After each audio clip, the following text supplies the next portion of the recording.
शरणो सतगुरु दयाल को, मुखे हृदय हरि नाम। नित पथ संगत साधु के, आजीवन मुक्त सुख राम। अणभे पद प्रकाश के, दायक सतगुरु राम। अनंत कोटि जन सहाय के, ताय करूं प्रणाम। सतगुरु को एको शब्द, मन कोई लेवे मान। तो सहज होते हैं संत दास, मुश्किल सु आसान। भक्ति भक्त भगवंत गुरु, चतुर नाम वपु एक। जिनके पद रज परसता, नासत विघ्न अनेक। सब धरती कागज करऊं, सब वन कलम कटाय। सात समुद्र चाही करऊ, सतगुरु गुण ज्ञान गाय। राम राम राम राम राम। आप सभी के अंदर विराजमान परमात्मा के पावन चरणों में प्रणाम। Ram Ram sir, Ram Ram sir, Ram Ram sir. अनंत श्री सतगुरु सुखराम जी महाराज की अणबे वाणी है। राजा चंदूलाल का संवाद कल संपूर्ण हो गया था। राजा चंदूलाल ने सतगुरु से सत का केवल्य का ज्ञान, सतगुरु की अगाधता, निज नाम सतनाम, कुदरत कला नेंचर का भेद प्राप्त करके आनंद में स्थित हो गए। कि दीक्षा लीवी राम लिव लागी, भक्ति पुरातम हृदय जागी। राजा चंदूलाल ने आनंद श्री सतगुरु सुखराम जी महाराज से निज नाम का भेद पा लिया, सतनाम का भेद पा लिया, कुदरत कला नेंचर का भेद पा लिया, और उनके गट के भीतर सत्य स्वरूप की, आनंद स्वरूप की, यथार्थ स्वरूप के, वास्तविक स्वरूप की लिव लग गई। लिव लग गई मतलब उनका बोध हमेशा अब उन्हें रहने लगा अपने अविनाशी स्वरूप का। ये पुरातन भक्ति, ये सच्ची भक्ति है जिसमें अविनाशी स्वरूप का बोध कभी जाए नहीं, मिटे नहीं।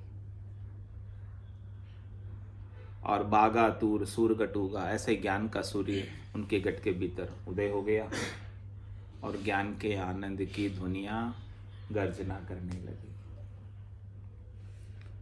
लाग्यो ध्यान परम पद पूगा, ऐसा ध्यान लगा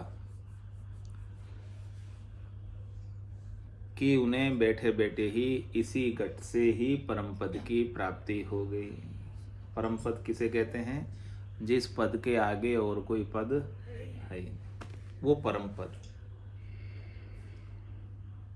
जिसके आगे कहीं जाना होता ही नहीं, जिससे ऊंचा, जिससे श्रेष्ठ, जिससे नीका और कोई पद ही नहीं। तो साचा सदगुरु शिष्य को कर ले आप समान। जो सच्चे सदगुरु होते हैं वो शिष्य को तो अपने समान बना देते हैं। स्वयं भी अविनाशी हैं और जो ज्ञान प्राप्त करता है उसे भी अविनाशी बना देते हैं। स्वयं भी अव्यक्त है और जो ज्ञान प्राप्त करते हैं उन्हें भी अव्यक्त बना देते हैं। अभी हम अव्यक्त हैं कि व्यक्त हैं? अभी हम अव्यक्त हैं कि व्यक्त हैं? हाँ, अभी हम अव्यक्त है कि व्यक्त है? अभी हम दिखाई दे रहे तो व्यक्त है, जो दिखाई नहीं देता वो अव्यक्त है। दिखाई नहीं दे वो अव्यक्त, दिखाई दे तो व्यक्त। और व्यक्त होने से हम क्या बन गए? व्यक्ति। व्यक्त होने से हम व्यक्ति बन गए। हम जन्म पाते ही व्यक्त हो जाते हैं और मरते ही अव्यक्त हो जाते हैं। तो जन्म से पहले भी आप कुछ थे कि नहीं थे? जन्म से पहले आप क्या थे? अव्यक्त थे। और जन्म पाते ही आप व्यक्त हो गए और वापस ये शरीर चला जाएगा, फिर क्या हो जाओगे? अव्यक्त हो जाओगे। लेकिन उस अव्यक्त होने का हमें पता ही नहीं कि हम अव्यक्त भी होते। हम तो शरीर का होना ही हमारा होना मानते हैं कि हम जब तक हम शरीर है तब तक हम जिंदा है। शरीर नहीं रहेगा तो हम मर जाएंगे। लेकिन आप मरोगे नहीं, आप अव्यक्त रूप से शरीर के न रहने के बाद भी आप रहोगे।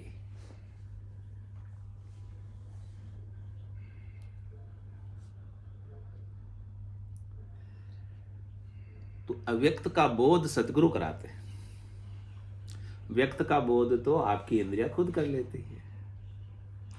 व्यक्त के बोध के लिए सद्गुरु की आवश्यकता नहीं। जो इंद्रियों के द्वारा अव्यक्त है, जिसका बोध इंद्रियां नहीं कर सकती है, वहां सद्गुरु का ज्ञान काम आता है। तो सद्गुरु स्वयं उस अव्यक्त के वासी हैं, अविनाशी के वासी हैं। अविनाशी का बोध उन्हें प्राप्त है और जो शिष्य उनके ज्ञान को धारण करता है, आरे करता है, स्वीकार करता है, जो ज्ञान में स्थित हो जाता है, वो भी उनके समान हो जाता है। अब उसे व्यक्त की परवाह, व्यक्त का सुख दुख, व्यक्त का राग द्वेष नहीं रहता, व्यक्त की मोह आसक्ति नहीं रहती, क्योंकि उसका असली स्वरूप तो अव्यक्त है, उसका असली स्वरूप तो अव्यय है। जो अव्यक्त है वो अव्यय भी है।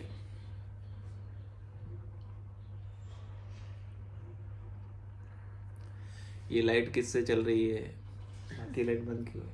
वो लाइट बंद है, चालू कर दो। नहीं, उधर से चलो। हाँ।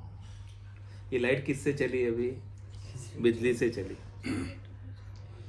बिजली दिखाई दे रही क्या? अव्यक्त है बिजली, लेकिन लाइट तो दिखाई दे रही है। ये ट्यूबलाइट उस अव्यक्त का व्यक्त रूप। लेकिन ये बिजली लाइट के चलने से व्यय होती है, खर्च होती, तभी तो बिल आता है। खत्म होती है ये, लेकिन आपका स्वरूप खर्च नहीं होता। आपका स्वरूप अव्यय भी है, साथ में अव्यक्त होने के साथ में अव्यय है, यानी उसका कभी नाश नहीं होता। ऐसा आपका स्वरूप है, अव्यय स्वरूप। अव्यक्त भी है और अव्यय भी है। तो अभी हमें व्यक्त का बोध तो सबको है, अव्यक्त का बोध करना है, अव्यक्त की समझ करनी है। तो इस व्यक्त में जिसने अव्यक्त की समझ कर ली, इस व्यक्त में जिसने अव्यय की समझ कर ली, वो परमात्मा स्वरूप हो जाता है, राम स्वरूप हो जाता है। उसमें और राम में कोई भेद नहीं रह जाता। तो कह रहे महाराज, साचा सदगुरु शिष्य को कर ले आप समान। जो सच्चे सदगुरु होते हैं, उसे शिष्य को भी अव्यक्त का, अव्यय का, अविनाशी का, अजन्मे का, अनंत का, अपार का, अगाध का, अमाप का, अथाप का, अतोल का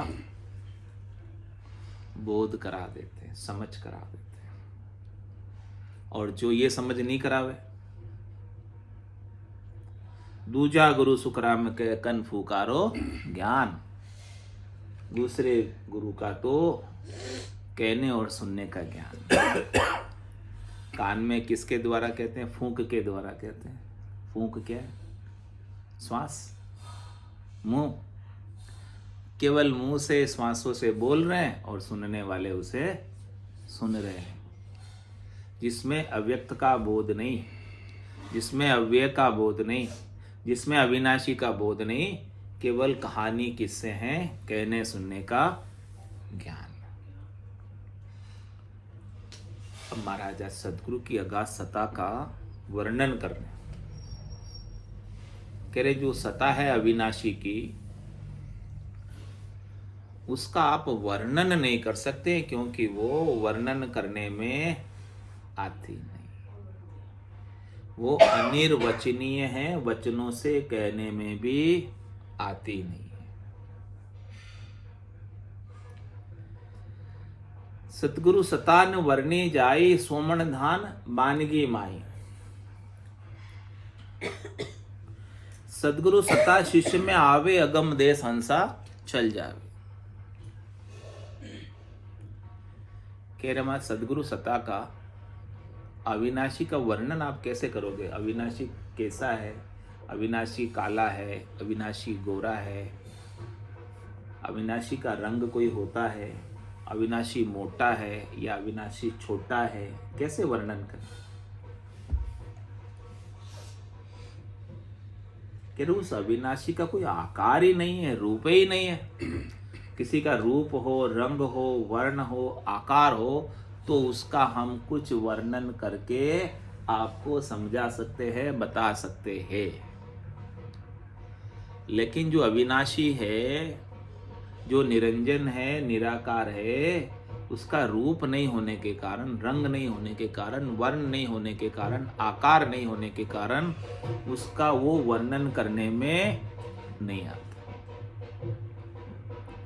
वर्णन जिसका भी हो रहा है वो सब आंखों के द्वारा जो दिखता है, इंद्रियों के द्वारा जो दिखता है, उसी का ही वर्णन होता है। लेकिन वो अविनाशी तो आंखों के द्वारा, इंद्रियों के द्वारा दिखाई देता ही नहीं। वो तो इंद्रियातीत है, कालातीत है। रूप देख देखन के माई, दिष्ट मुष्ट में आवे नहीं। राम कागदा ऊपर मंडे नहीं, मुख और जीभ पर आवे नहीं। तो महाराज कह रहे कि सतगुरु सतान वर्णी जाई। इस सदगुरु की अगाध सता का, अविनाशी का, अनंत का, अपार का वर्णन आप कर नहीं सकते। आपकी मुख की, आपकी इंद्रियों की हाजत नहीं है, योग्यता नहीं है, पात्रता नहीं है, क्षमता नहीं है कि आप उसका वर्णन करने के काबिल हो।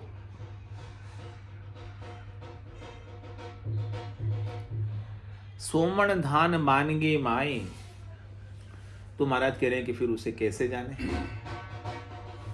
दृष्टांत देकर समझाया कि आपके पास सोमन धान है। एक मण कितने किलो का होता है? 40 किलो का। 40 किलो। 100 मण का मतलब 4000 किलो। तो 4000 किलो धान किसान कोई आपके पास आया बेचने के लिए कि मेरा ये 100 मण धान है, आप खरीद लो। अब 100 मण धान के एक एक दाने चेक करने बैठोगे आप,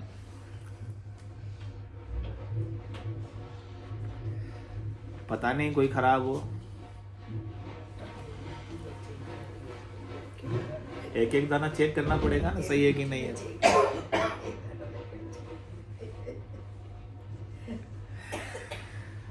महाराज के 100 मण धान आप चेक नहीं कर सकते एक एक दाने को कि सही है कि नहीं है।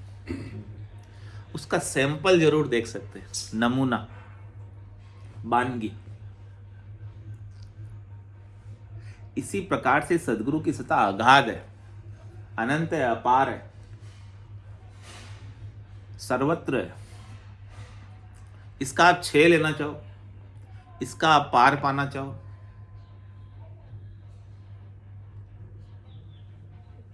इसके एक एक अंग को चेक करना चाहो, तो महाराज कह रहे कि आप नहीं चेक कर सकते। केवल इसकी झलक पा जाए, एक पल के लिए लव मात्र की सत्संग मिल जाए इसकी, उसी से निहाल हो जाए, वही काफी है आपके लिए। एक पल के लिए भी हमें निर्भयता का अनुभव हो जाए, निश्चिंता का अनुभव हो जाए, निशोकता का अनुभव हो जाए, हमारे न मरने वाले स्वरूप का अनुभव हो जाए एक पल के लिए भी, तो महाराज कह रहे आपको इसकी बानगी मिल गई, नमूना मिल गया, सैंपल मिल गया। इस सैंपल का, नमूने का, बानगी का फिर आप आनंद लो, एक्सप्लोर करो इसे घट के भीतर।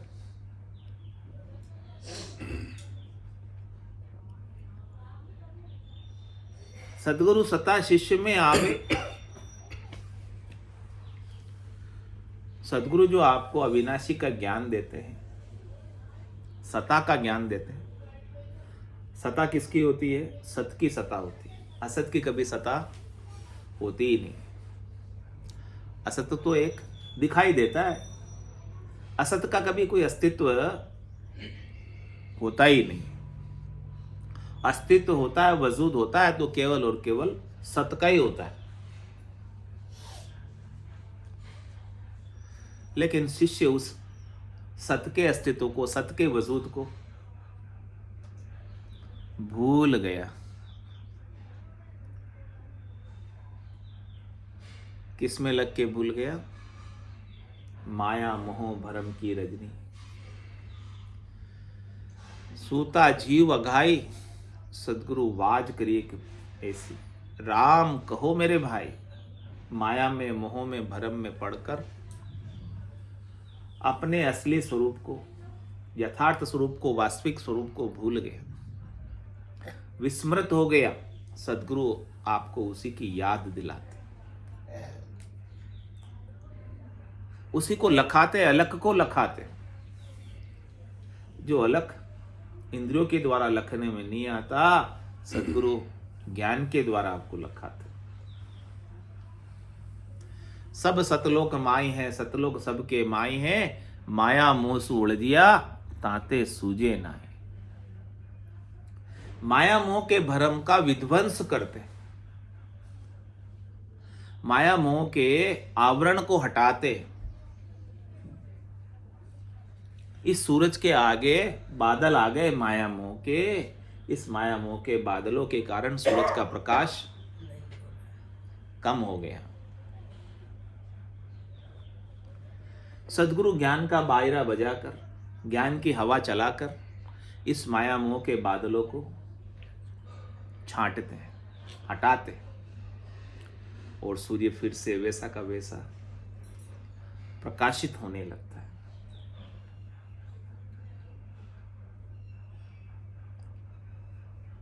तो महाराज कह रहे सदगुरु सता शिष्य में आवे। यहां आने का क्या तात्पर्य है? सता कहीं आती नहीं है, सता कहीं जाती नहीं है, सता तो हमेशा रहती है। कोई चीज आपके पास हो और आप उसे भूल गए, चीज तो पड़ी है आपके पास कमरे में, लेकिन अंधेरा है, भूल गए आप। फिर वो है ही, आपको तो यही पता कि है ही नहीं हमारे पास, बाजार में दूसरी खरीदने गए। लेकिन जब घर में आए, लाइट जलाई तो देखा ये चीज तो है हमारे पास।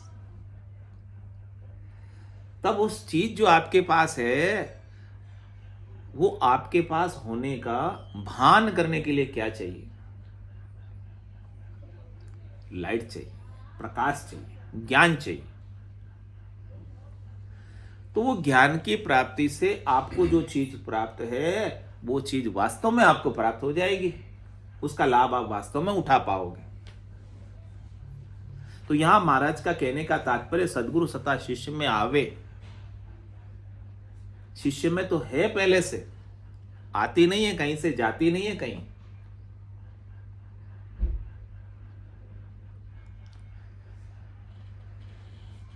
सदगुरु तो रहते हैं हमेशा, सता तो हमेशा रहती है। आवे और जावे तो माया। वो आने जाने वाली क्या होती? आवागमन करने वाली क्या होती? सता होती क्या? आने जाने वाली, आने जाने वाली तो माया है। जो आती है जाती है वो माया है, सता नहीं है। तो सदगुरु ज्ञान की लाइट, कोटक भाण वाह उजियाला, दिल ही में सायब दीदार। दिल ही में आपके सायब का दीदार कराते हैं, दर्शन कराते हैं, बोध कराते हैं, ज्ञान कराते हैं, भान कराते हैं। और ज्ञान से कितने सूर्यों का प्रकाश होता? कोटक भाण हुआ उजियाला। करोड़ों सूर्यों का प्रकाश भी इस ज्ञान के प्रकाश के सामने फेल है। तो कह रहे सदगुरु सता शिष्य में आवे, सब गट तेरे साइया। खाली गटनी कोई, बलिहारी वा गटकी जामे प्रगट होई। प्रकट होती है। प्रकट होने का मतलब पहले थी, दिखाई नहीं दे रही थी, लाइट जलाने से अब दिखने लग गई तो प्रकट हो गई। आई नहीं कहीं से, गई नहीं कहीं, प्रकट हुई। प्रकट होने का मतलब पहले अव्यक्त थी, अब व्यक्त हो गई।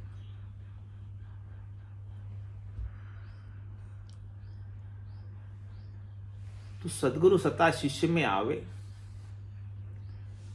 जिसके गठ में ऐसी अविनाशी की सत्ता प्रकट हो जाती है, व्यक्त हो जाती है, अनुभव में आने लगती, लखाने लगती है। अगम देश हंसा चल जावे। वो हंसा कहाँ चला जाता है? हंसा कहीं जाता नहीं, हंसा कहीं आता नहीं।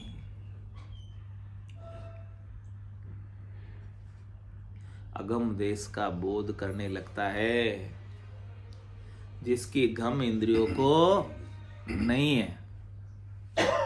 ये सत्ता तो देश और काल से भी ऊपर है, देश काल के अधीन ये सत्ता नहीं है।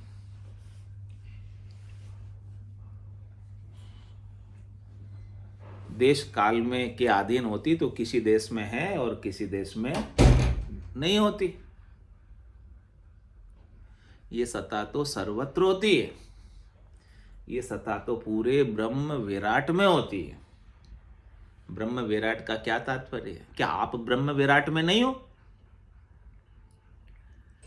क्या आप उस ब्रह्म के हिस्सा नहीं हो? क्या आप उस ब्रह्म के अंग नहीं हो? क्या आप उस ब्रह्म से भिन्न हो?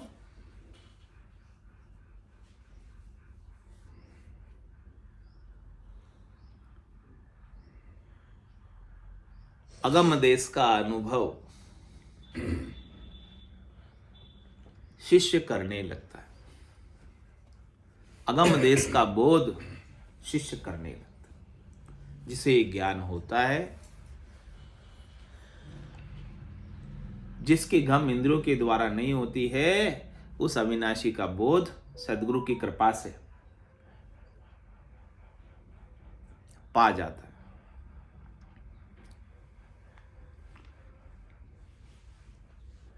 और महाराज इसका आगे वर्णन कर रहे हैं, कैसी होती है इसका अनुभव, कैसा होता है इसका आनंद, कैसा होता है इसका लाभ, कैसा होता है इसका फायदा, कैसा होता है शिष्य को अनुभव इसके प्रकट होने के बाद, इसके जागृत होने के बाद, इसका बोध होने के बाद। कह रहे चुगे चकोर चंद्रमुख जो होवे, शीतल अग्नि किसी विधि होवे। चकोर पक्षी चंद्रमा की तरफ मुख करके, चंद्रमा से शीतलता प्राप्त करके अग्नि का आहार कर लेता है, अग्नि को खा लेता है, अग्नि को पचा लेता है।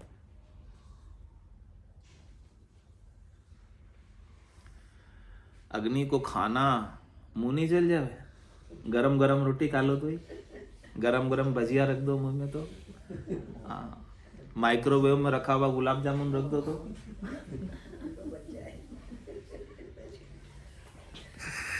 एक्सपीरियंस होगा माइक्रोवेव में रखा हुआ गुलाब जामुन का।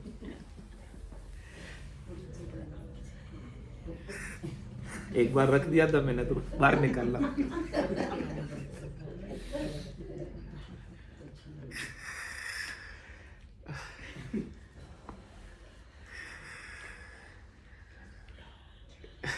कह रहे महाराज चुगे चकोर चंद्रमुख जोवे। चकोर पक्षी अग्नि को खा जाता है, हम तो गरम गरम गुलाब जामुन भी नहीं खा पाते। चकोर पक्षी आग को ही खा जाता है, खुद आग को ही। गुलाब जामुन नहीं है, आग है केवल, आग का गोला है, आग का गोला है केवल, उसे ही खा जाता है चकोर पक्षी। कैसे खा जाता है भाई? क्या ताकत है? उसको आग को खाने की उसके अंदर शक्ति कहाँ से आती? कह रहे चुगे चकोर चंद्रमुख जो वे, वो अपने मुख को, वो अपनी दृष्टि को, वो अपनी सुरता को, वो अपने ध्यान को चंद्रमा की तरफ लगाता है। उसका ध्यान तो चंद्रमा की तरफ है, उसका ध्यान तो चंद्रमा से आ रही शीतलता में है, और इधर से आग खा रहा है, तो उसका ध्यान आग पर है ही नहीं।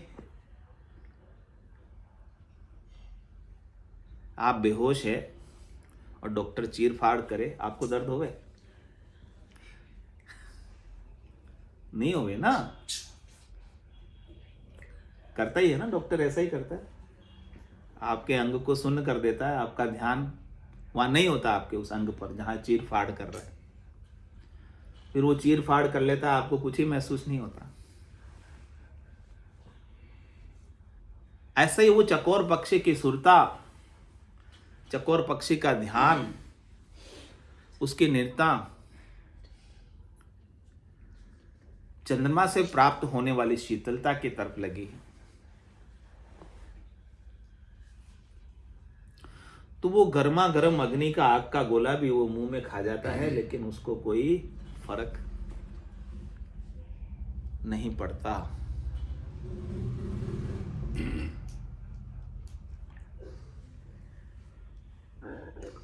ऐसे ही महाराज कहे कि ये संसार भी दुखालय है, दुख का सागर है। यहाँ पग पग पर दुख है, पग पग पर कांटे हैं, पग पग पर आग है। इस पर चलना आसान नहीं है, संसार में रहना मुश्किल है, दुख ही दुख है यहाँ पे। लेकिन आपको भी क्या बनना है? चकोर पक्षी बनना है।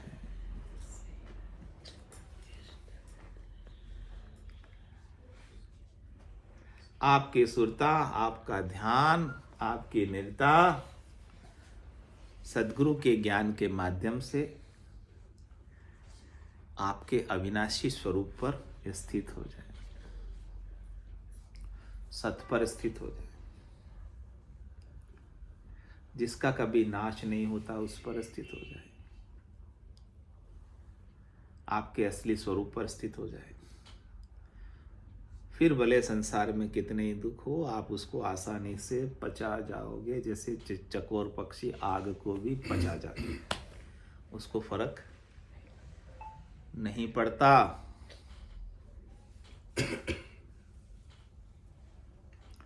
चुगे चकोर चंद्रमुख जो, चंद्रमा की तरफ मुख करके, सन्मुख हो के, सन्मुख हो ये जीवमय जवई, जन्म कोटि अग नासई तभी। कह रहे सन्मुख होने का क्या लाभ? करोड़ों जन्मों के पाप अग भी नाश को प्राप्त हो जाते हैं। केवल चंद्रमा की तरफ मुख करने से, सन्मुख होने से चकोर पक्षी आग का सेवन करने के कैपेबल हो जाता है, क्षमता आ जाती, उसमें सहन शक्ति आ जाती। तो हमें भी संसार में इस प्रकार से सहन शक्ति पैदा करनी है, तभी आप संसार में सुखपूर्वक रह पाओगे। ये आर्ट ऑफ लिविंग, इस संसार में रहने की कला सद्गुरु सिखा रहे कि आपको संसार में किस प्रकार से रहना है। ऐसा नहीं कि किसी के दुख नहीं आते, अपन सोचते हैं सारे दुख मेरे पे ही क्यों आते हैं, सबके आते हैं, सारी तकलीफें सबके आती, लेकिन जिसे रहने की कला आ गई वो उसे आसानी से डाइजेस्ट कर लेता है, पचा लेता है। और जिसे रहने की कला नहीं आई वो रोता रहता है, दुख को लेकर दुखी रहता है, परेशान रहता है, उदास रहता है, व्यथित रहता है। हमको पचाना आना चाहिए, जैसे चकोर पक्षी को आग को पचाना आता है, वैसे ही हमको संसार के गम, संसार के दुख, संसार के त्रास,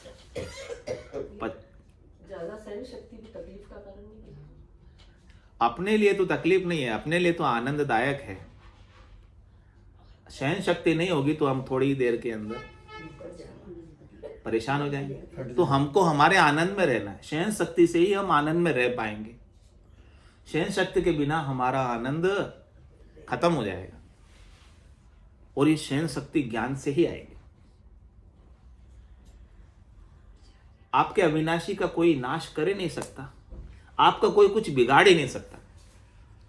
कोई बिगाड़ेगा तो किसका बिगाड़ेगा? जो पहले से ही बिगड़ा हुआ, जो जाने ही वाला है, रहने वाला ही नहीं है आपके पास। हमने उससे साथ मोह करके, आसक्ति करके, हमने उसके साथ हमारा संबंध जोड़ लिया कि ये मेरा है। वो नुकसान पहुंचाएगा तो किसको पहुंचाएगा? जिसको आपने अपना माना है, जबकि वो वास्तव में आपका है ही नहीं।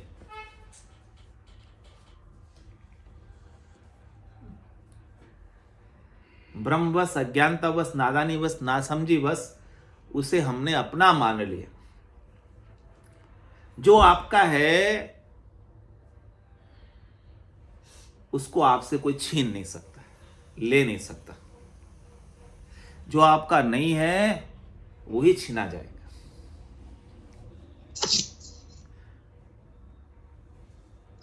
और हमारा क्या है और हमारा क्या नहीं है, जो हम साथ लेके जा सकते हैं वो हमारा है।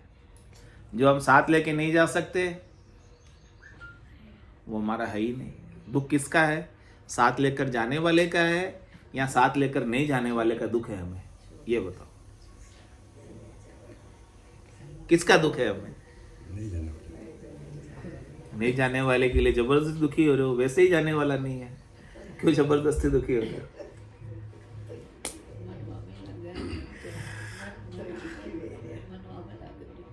अब सहन करना है तो किसको करना है? साथ जाने वाले को सहन करना है या साथ नहीं जाने वाले को सहन करना है? जो आपका साथ नहीं जा रहा है, कोई छीन रहा है आपसे, तो सहन किसको करना? उसी को तो सहन करना है जो साथ नहीं जा रहा है। साथ जाने वाले को तो कोई छीनने वाला आपसे छीन ही नहीं सकता। उमा कहत में अनुभव अपना, सतरी भजन जगत सब सपना। उमा कहत ते लोग अभागे, तज हरि भजन विषय अनुराग। सत तो हरि का भजन है, सत तो हरि का सुमिरन है, सत तो अविनाशी की याद है।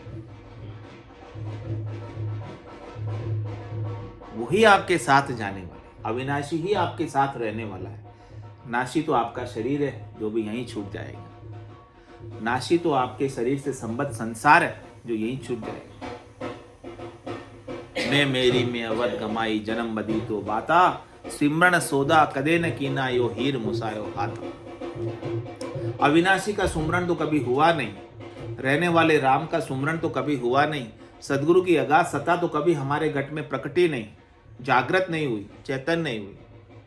केवल नाशी का ही हम इंद्रियों के द्वारा भान करते रहे, उसे ही प्राप्त करने का उपाय करते रहे, उसे ही इकट्ठा करने का उपाय करते रहे, और उसके जाने पर रोने लगे, दुखी होने लगे। हमारी सारी आयु अवधि, हमारा पूरा समय उसी में बीत गया। चुगे चकोर चंद्रमुख जो हो गए। आपको भी चंद्रमुखी बन जाना है। अभी तो क्या हो, सूरजमुखी हो, ज्वालामुखी हो।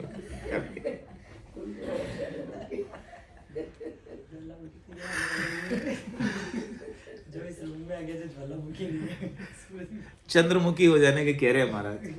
चकोर पक्षी चंद्रमुखी है, शीतल रहता है। तो आपको भी अब क्या बनना आज से? ज्वालामुखी, सूर्यमुखी की चंद्रमुखी।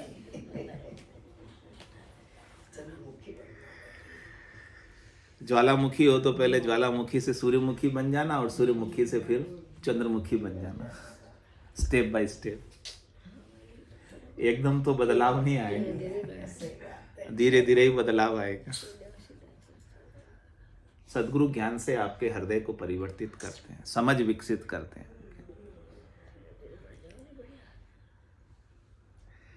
चुगे चकोर चंद्रमुख जो शीतल अग्नि किसी भी देखो, चंद्रमुखी होते ही देख लेना आप, आपके सारे दुख, सारी लड़ाई, सारे झगड़े, घर के झगड़े भी समाप्त हो जाएंगे, मिट जाएंगे। चंद्रमुखी बन के तो देखो। बन जाएंगे तो माइक्रोवेव के गुलाब जामुन चिपकेंगे। माइक्रोवेव के गुलाब जामुन चिपकेंगे फिर चंद्रमुखी बनेगा। शशि के अमृत, क्यों ऐसी स्थिति है महाराज कहने की, शशि के अमृत बसे शरीरा, साचा गुरु चंद्रामणि हीरा। शशि के, चंद्रमा के शरीर में अमृत बसता है, तो उधर दृष्टि करने से, यानी सदगुरु के पास ऐसा अमृत कर देने वाला ज्ञान है। यहाँ चंद्रमा की तरफ दृष्टि करने का मतलब सदगुरु के ज्ञान की तरफ हमको हमारी दृष्टि करनी है। सदगुरु आपको अमर होने का उपदेश देते हैं। काल के माथे पग धरूं, सदगुरु के उपदेश। सदगुरु हमें ऐसा उपदेश देते हैं कि काल भी हमारे अधीन हो जाता है, हम काल के अधीन नहीं रहते। हम हमारे अकाल स्वरूप को, अकाल पुरुष का बोध कर लेते हैं, कालातीत स्वरूप का बोध करते हैं। तो शशि के अमृत बसे शरीर, शशि के शरीर में, चंद्रमा के शरीर में जैसे अमृत बसता है, वैसे ही सदगुरु की वाणी में अमृत बसता है। अगम देश की अणबे ऐसी, सुनता ही सुख आवे, गरजे शब्द सुधारस बरस। इन शब्दों में सुधारस, अमृत बरसता है, अमर कर देने वाला बोध कराता हमें। गरजे शब्द, जब सदगुरु के अणबे के शब्द, निर्भय कर देने वाले शब्द गर्जना करते हैं, उच्चारित होते हैं, इस ब्रह्मांड में गूंजते हैं, तो उससे अमृत की बारिश होती है। हमें अमर होने का बोध होता है और हमारे मरने का भ्रम करम मिट जाता। बोलो राम सदगुरु देव जी महाराज ने दिन्य हो, परम दयाल सदगुरु सुखराम जी महाराज ने दिन्य हो। अनंत श्री सदगुरु सुखराम जी महाराज के ज्ञान सस्वरूप भगवान ने दिन्य हो, केवली भगवंता ने दिन्य हो, जीवा तारण जहाज ने दिन्य हो, मोक्ष के मालिका ने दिन्य हो, अनंत कोटि संतान ने दिन्य हो। राम सभा में राम राम सा राम राम सा राम राम राम राम।